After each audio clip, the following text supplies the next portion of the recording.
Om Om Om Om Sahana Vavatu Sahanau Bhunaktu Sahaviram Karavavahai Tejasvinavadhitamastu Ma Vidvishavahai.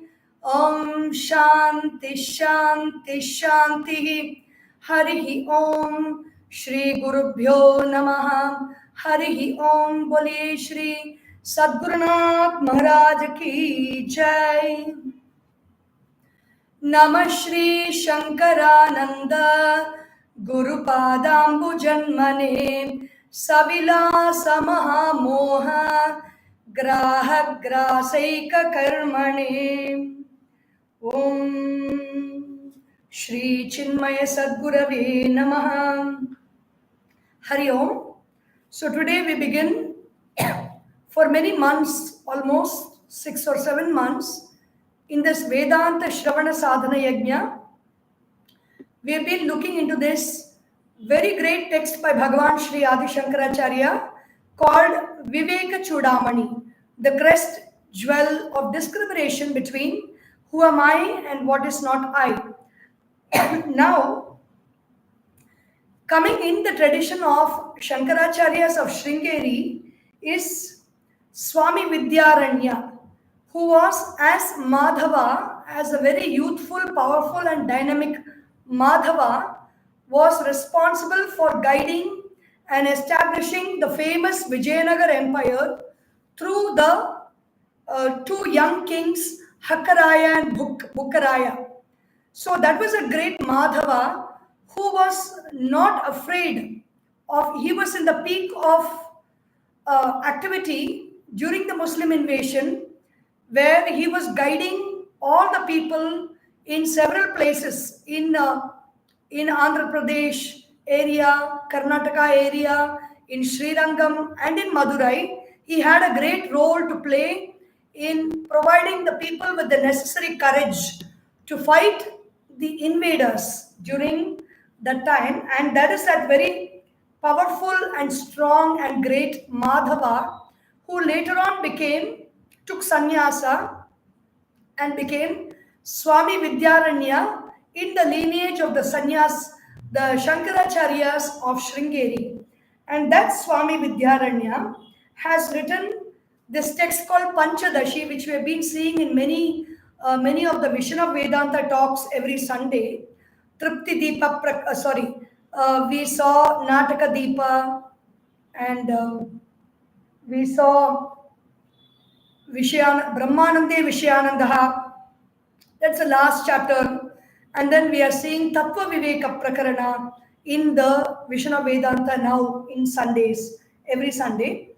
So in between is the 7th chapter called Tripti Dipa, the 7th chapter of Panchadashi. Panchadashi means 15 chapters, 7th chapter. The first 5 chapters are Viveka, the second 5 chapters are Dipa, and the last 5 chapters are Ananda. So Sat, in Viveka we need, in Sat or in reality we need to distinguish between who am I and what is not I. So that is Sat. And in the mind, in Chit, in knowledge, we need to have clarity. The knowledge has to be purified. So all the Dipa Prakaranas are coming, the 15, the 7 to 6 to 6, 7, 8, 9 and 10. And then finally Ananda, the experience of bliss within, that we need to discover. And the last 5 chapters are about Ananda. This commentary on the Tripti Dipa is a very beautiful book written by Swami Tejomayananda. Formerly, he is called Pujya Guruji in Chinmaya Mission, formerly the global head of Chinmaya Mission. And it is a very beautiful commentary, a very lucid commentary, and in very simple English that we can understand. This book is available with Chinmaya Mission centers and with the Chinmaya Vani publications at Central Chinmaya Mission Trust, Mumbai, and in other places, in all the centers of Chinmaya Mission in your respective places. It can also be ordered online through Chinmaya Vani publications. Tripti Dipa, the lamp of contentment. In the introduction, Puja Guruji says, some people believe in capitalism, some others in socialism, but all, irrespective of their beliefs, are followers of moreism. So this whole book, Tripti Dipa, the light of contentment, is about how it is pointless to seek more and more joy in the world and discover the truth within and find contentment in that truth within, and that is a lasting contentment. We want more and more and more and more of more and more in more and more ways. And that is why our supermarkets are lined with hundreds of varieties of thousands of goods, and that is considered as one of the measures of development and standard of living. However, none are happy with what they are and what they have. I am not happy with who I am. I am not happy with what I have. Because I don't have enough, I am accumulating things. And because I am not happy with who I am accumulating qualities and accumulating knowledge and accumulating relationships and accumulating money so that I feel I am enough. This never-ending desire for more and more springs from an emptiness within, a feeling of emptiness. Actually, I am not empty. Actually, I am full. But I don't know that I'm full. And so I feel I'm lacking in something, I'm empty in something. So I want something or someone or some situation to fill me up, or even some work or some problem. We cannot sit without anything. We cannot sit without doing work because we feel the work fulfills us. We feel that when there is a problem, we solve the problem, and because of that, we feel fulfilled. And as a result, we keep facing many problems in life. We get a lot of things to do and we are not able to do, and we feel bored. We feel dejected when we have to do the same work. And when more and more work gets dumped on us, then we start complaining, whether it's in the office or whether it's at home or whether it is a domestic work. Whatever work we may be doing, we are doing because we feel helpless without doing work. And so we want to do work. And when more and more work comes, we start complaining. It is all because of this feeling of incompleteness and a general sense of dissatisfaction. Can we ever feel fulfilled in life? And Guruji talks about this sense of enoughness. I have enough of what I need and what I want. Alam pratyaya. This word alamkara is very beautiful. Alamkara is dressing up. Finally, giving the final touches. When we do alamkara for Bhagavan, it means we put the chandan, we put the kumkum, we put the avarana, the jewels, we drape the clothes very beautifully, and then we put the crown, we adorn with flowers, we adorn with all kinds of fragrant scents, and then after that is over, there's nothing more to be done. Everything is very beautiful. The final touches are given. That is called alamkara. Alam means enough. Kara means doing. When we do the alamkara, after which there is nothing to be done for that divine image, or when we do alamkara to ourselves, finally we drape ourselves with whatever dress we have, we comb our hair, we keep flowers, we apply chandan, kumkum, we wear the jewels, and we wear all different ornaments, we wear our watch, we drape ourselves completely, we polish the nails, we wear nice slippers, and we take whatever we need to take, and we step out of our house. After we move out, we don't keep doing something to ourselves to dress ourselves up. We feel complete after the alamkara is done. Alamkara means alam is enough. Kara means doing. Alam pratyaya is the enough thought. I have enough. I am enough. There is nothing more that I need to fulfill me, is the alam pratyaya, and that is caused by Tripti. And this whole text is giving that light on what is this Tripti, what is this contentment which we have, we will feel fulfilled in this life. So this this whole text begins with and is based on an Upanishad mantra from the Brihadaranyaka Upanishad. It is a very famous mantra. This Anuvaka 4, Mantra 4, 12. The entire chapter is a reflection of this mantra from the Brihadaranyaka Upanishad. What does it mantra say? Atmanam chet vijaniyat ayam asmiti purushaha kimichan kasya kamaya shariram anusajvaret. Atmanam chet. If you want to say, if in case you talk about yourself, you say I. No, we say I. If in case we are thinking about ourselves or concerning about ourselves or inquiring about ourselves, Atmanam chet vijaniyat, realize, know, or comes to know or recognize. When we inquire about ourselves, we come to know or we recognize. Vijaniyat ayam asmi iti purushaha. This asmi, this I am, this person I am iti purushaha, a person. Kimichan, once this is realized, when I inquire into the self, Atmanam chet vijaniyat, no. If you think about who I am, then come to know, come to recognize or come to realize that I am this person. Once I have realized that, kim icchan kasya kamaya, then what will I desire and what is the thing that I want to acquire and attain? Shariram anusajvaret, then why will I shake the body? Why will I move the body? Why will I make the body tired? Why will I drain the body of energy for me to acquire things and accumulate things and go in search of things to fulfill me when I know that I am the person who is causing all the fulfillment and I am this person? This is the content of the discussion between sage Yagna and King Janaka. What is it that brings joy and contentment of the realized master? If a person realizes that he is the pure self, I am the pure self, when I realize, then what is there to desire? That person will have no desires.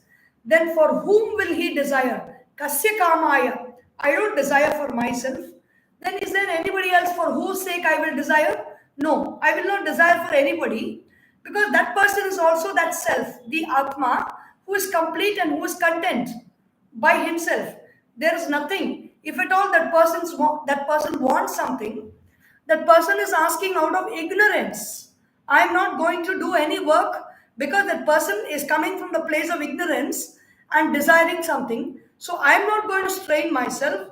I am not going to exhaust myself working for somebody else, which means working for a company or working for another master or working for another king, because he wants something fulfilled. We do work either to fulfill our desires or we work to fulfill somebody else's desires. Kim icchan, what do I want? Kasya kamaya, for whose sake do I want? Shariram anusanjvaret, for whose sake am I going to stir this body, move around, exhaust myself and do work? I'm not going to do all that, because I am fulfilled by myself and I have realized this truth. I have realized this reality, and there is no need for which I'm going to exert myself in this world. This mantra seems to be very simple, but this whole text is an inquiry into this one mantra and how we attain to that state of contentment, because we don't need to move about to do anything when we realize the self. And now, in these next,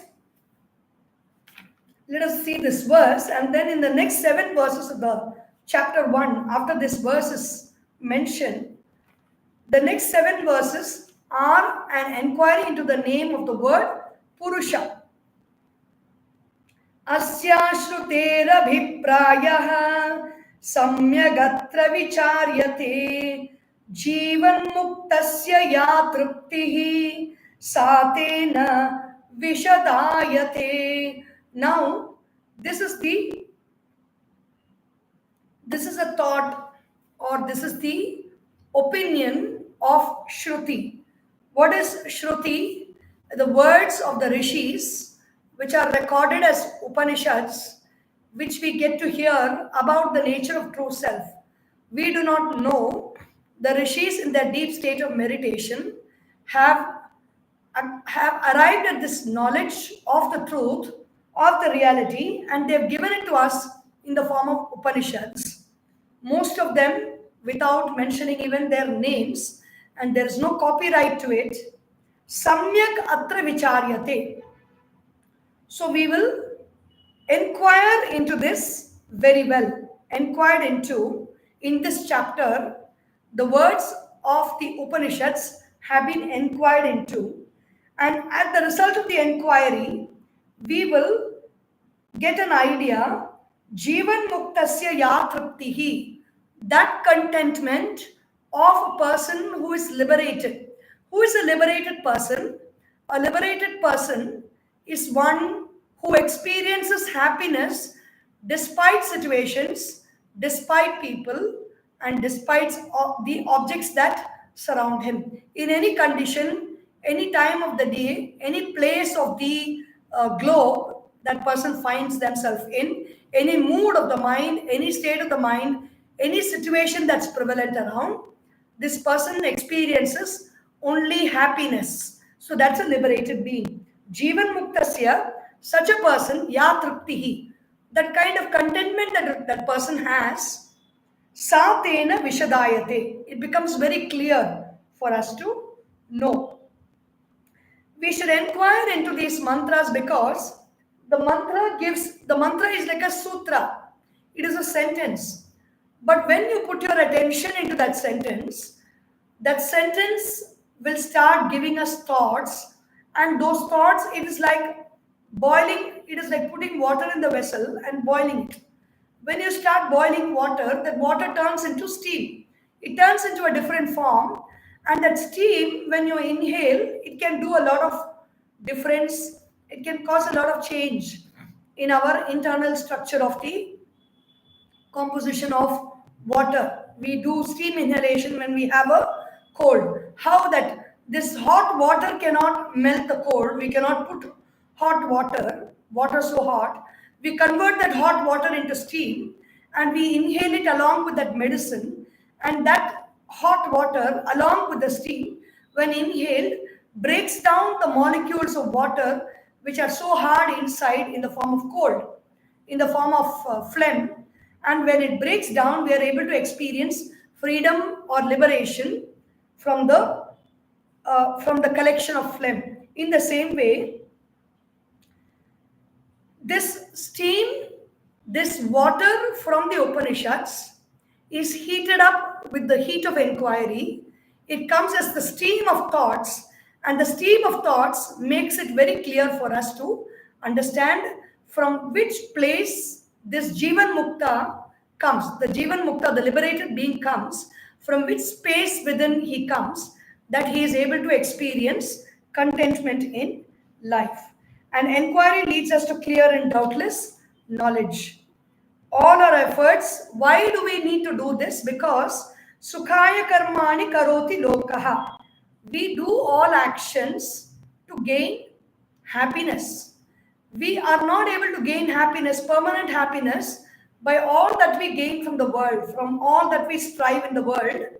There is a tinge of sorrow always, because whatever we do related to the world and get joy, try to get joy, it is like taking a milk chocolate, which is kept wrapped in beautiful golden foil paper, and trying to eat that chocolate along with the gold foil paper. We will get the joy of eating chocolate after some time, little by little. But even if we spit that golden foil paper, we are not going to enjoy the chocolate completely, because it is always coming wrapped with the golden foil paper. We don't remove that golden foil paper and take the chocolate. So, in the same way, we don't remove this ignorance and take that knowledge alone and drink from that knowledge of this world. We fail to do it because we are not aware of it. We are not aware that this knowledge is contained in ignorance when it comes from the world. When we seek it from ourselves, we seek knowledge as it is, without any corruption of ignorance. And we are able to enjoy and be in the state of bliss. Now, in this verse, we are going to analyze the word Purushaha in this whole verses, series of verses 3 to 8. So let us see what is Purusha. Maya bhasena jiveshau karotiti shrutatvatah kalpita veva jiveshau tabhyam sarvam prakalpitam. Maya abhasena. Because of the presence of Maya, Maya is the power of Brahman. Brahman is the I which is present everywhere in this universe. Within this body, we refer to it as I or Atma. But the same I which is present everywhere, in everybody and in everything, and expresses as the I in a plant and in a tree, in the man, in the woman, in the child, in the insect, the sense of I, the feeling of I, that is Brahman. In the individual, it is Maya, and that Brahman is reflected within us through our sense organs of perception. The body is there, and behind the body, in the body, are the sense organs.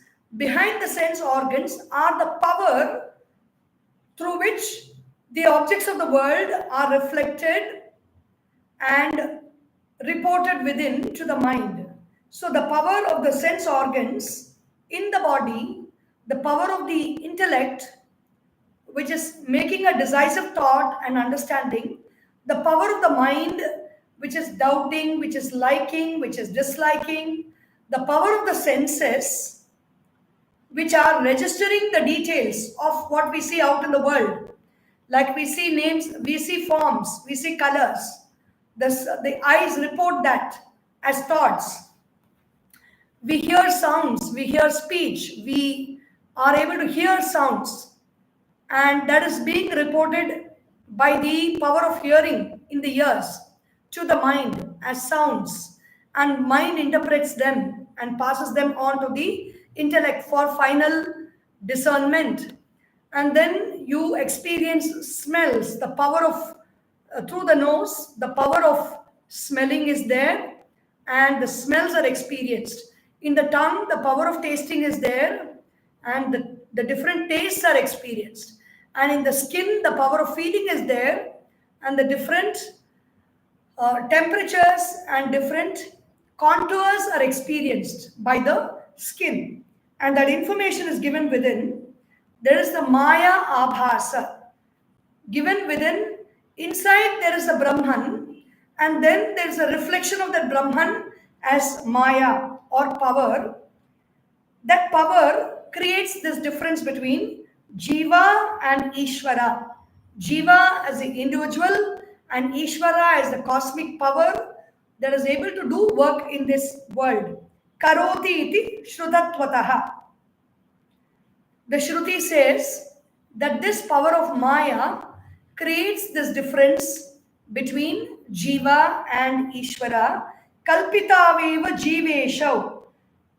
This Maya is creating these thoughts called Jiva and Ishvara, and together these two thoughts of Jiva and Ishvara project this whole world. Ishvara projects the world around us, Jiva projects the individual world around us, that we see the world of our relationships, the world of our thoughts, the world of our emotions, the world of our feelings, the world of our desires, the world of our identifications and identities, the individual world of our achievements, everything. We are all, even though we seem to be living in one world, we are all independently living in worlds of our own. worlds of our own thoughts, imaginations, of our feelings, of our beliefs, of our identities, of our interests, of our likes and dislikes, of what we have and what we don't have, what we think we are, who we think we are. All this are the world of the Jiva. And the world of Ishvara is this whole world that we see manifest around us.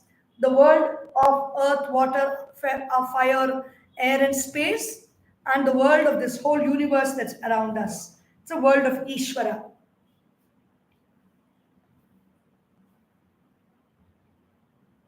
This Jiva and Ishvara can be thought of in this way. There are no lines of demarcation on earth, or water. There is water, there is earth. There are no latitudes or longitudinal lines. There are no lines that distinguish between states, countries. There are no lines that divide the oceans between India, Sri Lanka, and the Bay of Bengal, the Indian Ocean, the Arabian Sea, the Pacific Ocean, the Atlantic Ocean, the Arctic Ocean. There are no lines.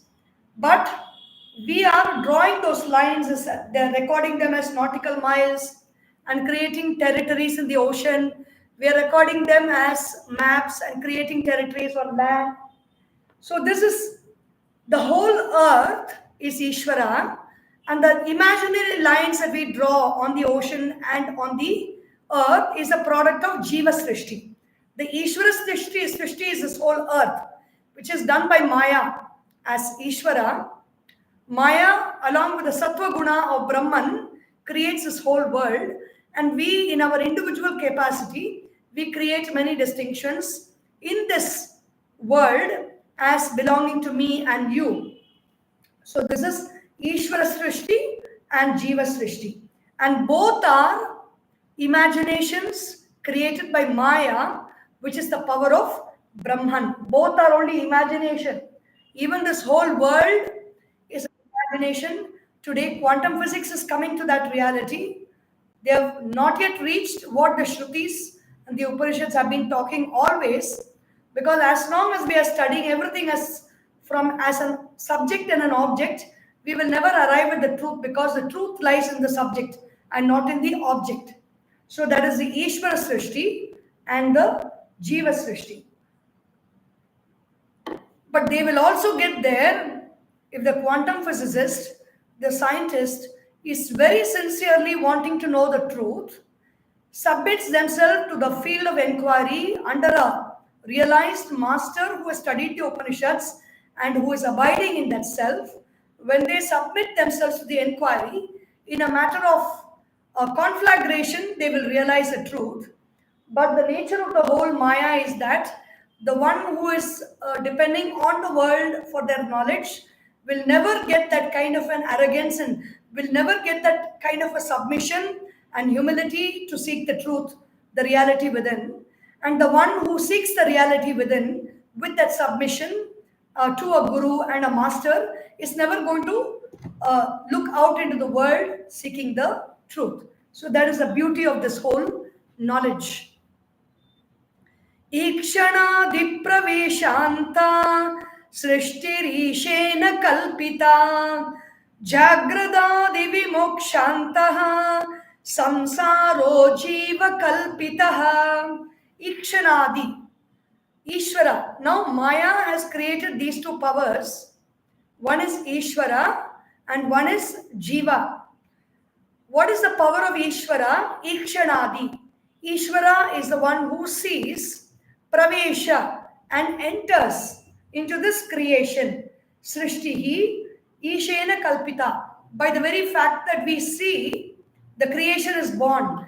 Like in the dream at night, we just see the dream, and in the dream creation is born. How is it born? It was there. It was there simultaneous. When we see it, the creation happens. Ikshanadi praveshanta. Then we enter into that creation in our dream. We see the dream, and in the dream there is a mountain. In the dream there is a house. We enter into that house. We talk to that person. We discuss many things in the dream. We experience many things in the dream. Ikshanadi praveshanta. First we create the structure and we enter into the structure in the dream. So that is srishtihi ishena kalpita. Isha's srishti. Isha means that power of consciousness which is endowed with energy, with power and force, sees and creates. Creates by mere vision, by mere thought. It is just like saying, when we want to do a big project, when we want to draw out an industry, the people who are all the founders of that industry sit together, they discuss, they draw out the blueprint of the material space the industry is going to come in. They draw the blueprint or the protocol for recruitment processes. They draw the protocol, they write out the protocol for what is going to be manufactured, how it is going to be brought out, how it is going to be supplied, how the results are, the feedback is going to be there, what is the R&D, everything is just brought out on paper. It is brought out as a document. It is brought out as a book. And only after that, simultaneously, the investments are made, the land is purchased, the building is brought, the people are recruited, the office is set up, and the industry is inaugurated. So that is called Ikshanadi Pravesha. Once the industry is inaugurated, then the person who did all this, who did all the planning and thinking, that person enters into that industry, enters into that building, occupies the place of a CEO, and then conducts the industry. And finally, at one point of time, after many long years, when the industry becomes sick, that same CEO may even try to wind up the industry, amalgamate it, sell it off to somebody else, or just close down the unit. Ikshanadi praveshanta srishtihi ishena kalpita jagradadi vimokshanta samsaraha jiva kalpitaha. What is the samsara? The samsara, or this continuity of action, reaction, of cause and effect, is an imagination of the jiva, the individual. The Ishvara is the totality which is identified with sattva guna in the totality of all beings together. That is Ishvara. Jiva is the individual person. This individual person identified with the sattva guna within, or rajoguna and tamoguna within. Rajoguna is the dynamism, the life within. Tamoguna is the physical body. So that is the jiva, the consciousness within, that's identified with rajas and tamas. Jagradadi vimokshantaha. This rajas helps in jagrat, in the waking state, helps us to be alert and aware and receive what is coming, receive the sensations, receive the names and receive the forms and colors, receive the sounds, receive the smells, receive the tastes, receive the feelings through the skin, process them and deliver it out into the world. Vimokshantaha. Receiving, processing and delivering to the world. This process is jiva kalpitaha. It is imagined. It is only an imagination, which means we seem to be doing it, but it is not the absolute reality. Why they keep saying imagination is? It is not the absolute truth. It is changing all the time. Whether it is Ishvara Srishti, which is the time-space continuum, the earth, water, fire, air and space, nothing is constant. Everything is changing. Even time is changing. Our years, our festival dates are all changing over many years. Every period of time, every thousands of years before, or 2000 years before, the different celebrations or the different days like Sankranti or whatever it is constantly changing. At one point of time, it was in the month of April.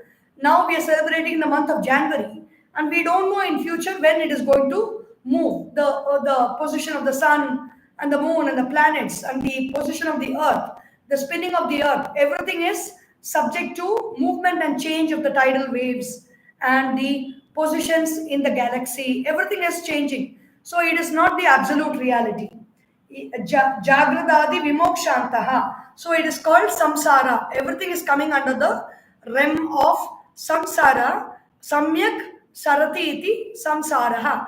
Constant movement and constant change.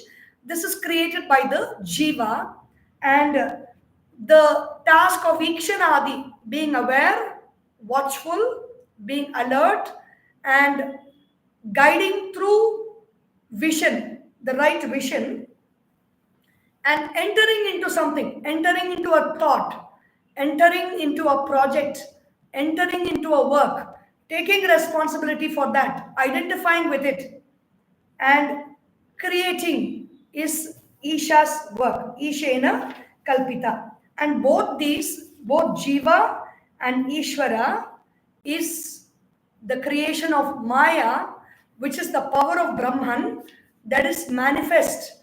There is no beginning or end for that power. It has been always there, as Brahman is always there. What is the meaning of Purusha? Brahmadhishthana bhutatma kutastha sanga chidvapuhu anyonya dhyasato sanga dhistha jivotra purushaha. Brahma adhishthana bhuta atma, the self, which is the substratum of illusion. When I say there is an illusionary creation and I perceive that illusion, so there is a thought of illusion in my mind. The thought of illusion has to be there in a substratum called the mind. Now, for this mind or knowledge or knowing, what is the substratum? The mind has to have a substratum. Without that substratum, the mind cannot exist. The substratum, the mind, is consciousness. Of consciousness is a total awareness, which is Brahman. This Brahman is Kutastha. Kutastha means it's like an anvil. An anvil is that metal piece, like a shoe, on which you keep another metal. To break that metal, to beat upon it, the anvil which is steady.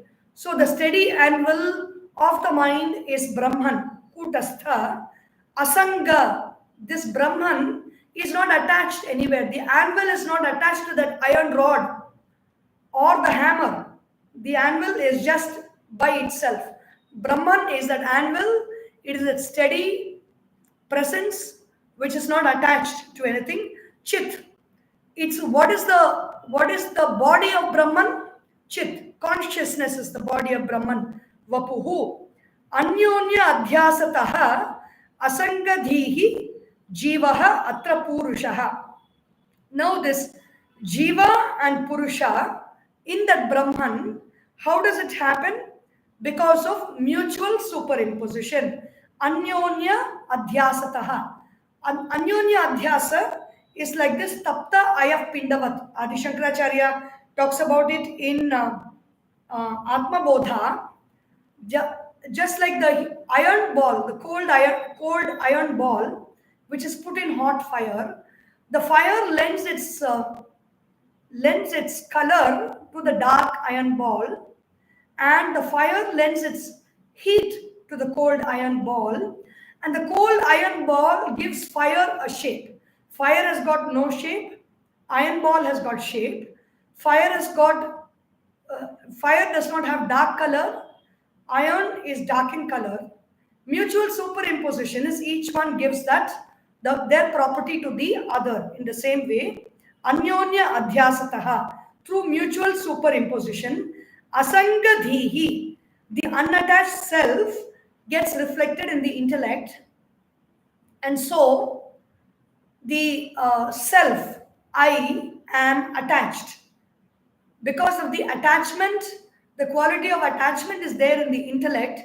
The self superimposes itself on the intellect, and the intellect superimposes itself on the self. And so we say, I am a Purusha, I am a being. The self has got no sense of being, and the intellect only has the capacity to know The intellect has the capacity to express that knowledge as a thought, and the self, the intellect is inert, the self is alive and vibrant all the time. It adds that sentiency to the intellect, and the intellect adds a frame of reference to the self. That is the mutual superimposition.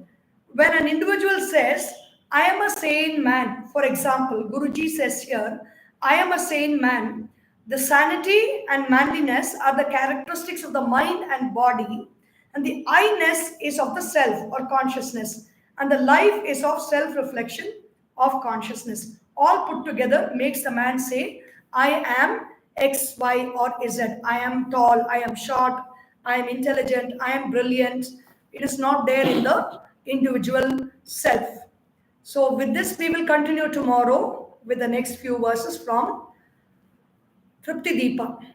Om Sarvesham Swastir Bhavatu, Sarvesham Shantir Bhavatu, Sarvesham Purnam Bhavatu, Sarvesham Mangalam Bhavatu, Sarve Bhavantu Sukhinah, Sarve Santu Niramayaha, Sarve Bhadrani Pashyantu, Ma Kaschit Dukkha Bhag Bhavet, Om Asatoma Sadgamaya, Tamasorma Jyotirgamaya, Mrityorma Mritangamaya, Om Purnamadav Purnamidam Purnat, Purnamudachyate, Purnasya Purnamadaya, Purnameva Vashishyate, Om Shanti Shanti Shanti. Harihi Om. Shri Gurubhyo Namaha. Harihi Om. Bole Shri Sadgurunath Maharaj Ki Jai. Har Namah Parvati Pataye. Har Har Mahadeva. Hari Om.